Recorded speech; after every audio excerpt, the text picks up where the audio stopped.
If you're a crazy dog mom like me, then you love to spoil your dog with homemade treats. Today we're making peanut butter banana treats.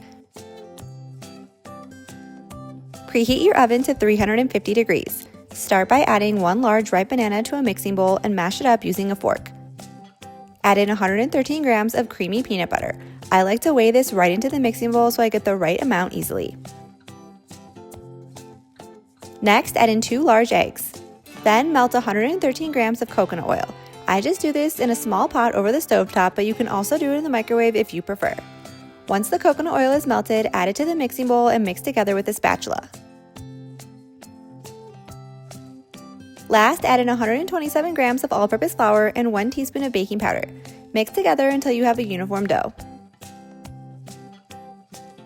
Line an 8 by 8 inch baking pan with parchment paper. Then transfer the dough to the baking pan and spread it out evenly.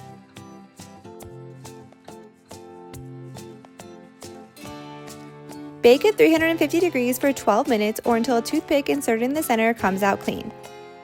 Once the bars have cooled, you can cut them into any size you like, but I cut them pretty small for John and he still can't even eat a whole thing. If you want more easy homemade dog recipes, be sure to hit that subscribe button and join us next time in the kitchen.